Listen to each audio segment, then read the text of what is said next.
is Carlton, television for London.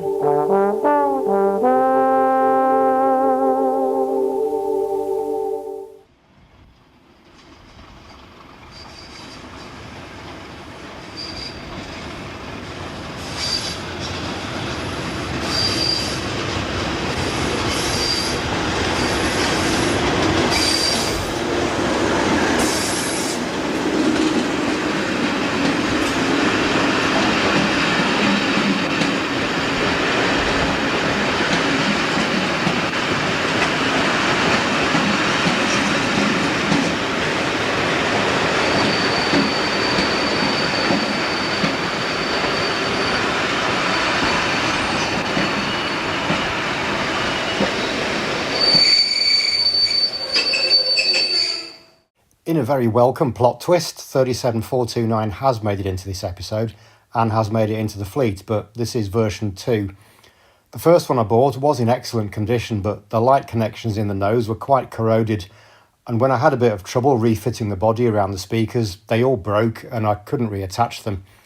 I sold it on at no loss, but in a twist of fate, another fine example appeared for the same price, just as I sold the other.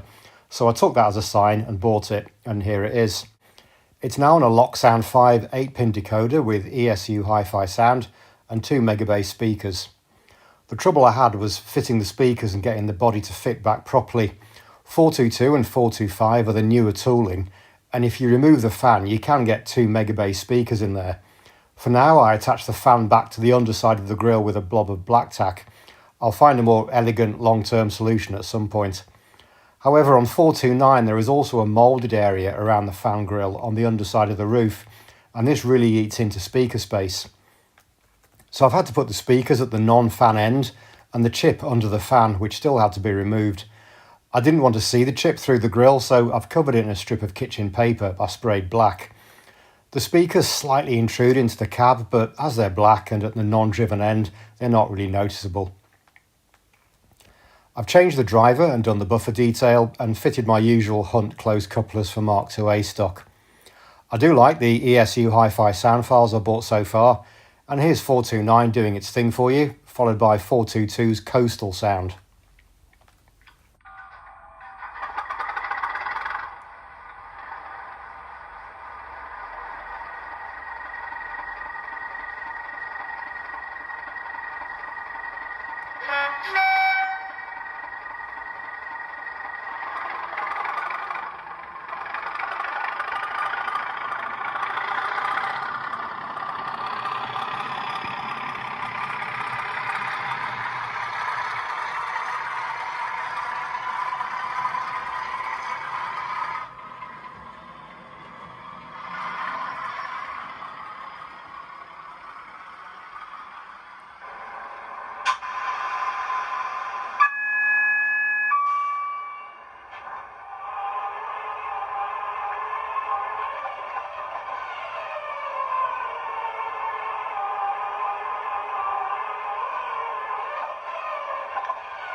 I know this is a really old model, but I didn't want to give up on 429 as it was a bit of an enthusiast favourite at the time and an icon in the regional railways fleet.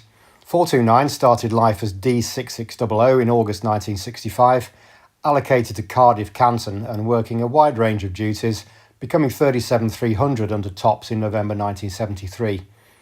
After a spell at Landor, it transferred to Eastfield in 1985, but was soon returned to Crewe for refurbishment and conversion to an ETH-fitted 37.4, emerging as 429 in March 1986 and returning to Canton. There it was named County of Dyfed in April 1987, but was renamed Eisteddfod Genedlaethol, 4 months later in Portmaddock, and carried that name for the rest of its working life. While the bulk of the 37.4 fleet were allocated to Scotland, 429 remained true to its Welsh roots, working services all over Wales and across the border to Manchester or the south of England. In 1991 it was transferred to Thornaby and got repainted into the rail freight construction livery for work on cement trains, mainly around the north of England and southern Scotland. It moved back across the Pennines in early 1993 and received the regional railways livery in spring of that year, initially running without its nameplates but eventually regaining them late summer 93, now in blue. It ran the first 37-hauled Birmingham Holyhead service when they started in summer 93 and the last official and unofficial services when they ceased 7 years later. It was a favourite amongst enthusiasts of the class, nicknamed the Beast. This wasn't my thing, but if you haven't seen this old Channel 4 documentary about so-called bashers chasing the last 37s in passenger service around the north of England, then you've missed a bit of a treat.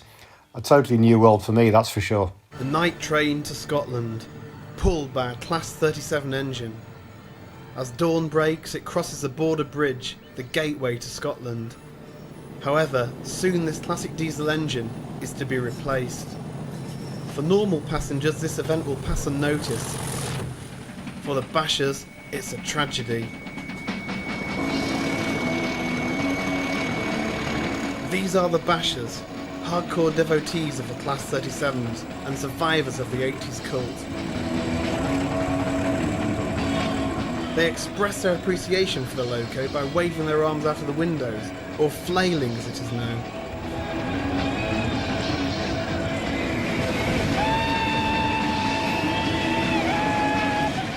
Unlike 422 and 425, 429 sadly didn't survive and went into storage in 2001, was officially withdrawn in 2008 and cut up at Kingsbury soon after.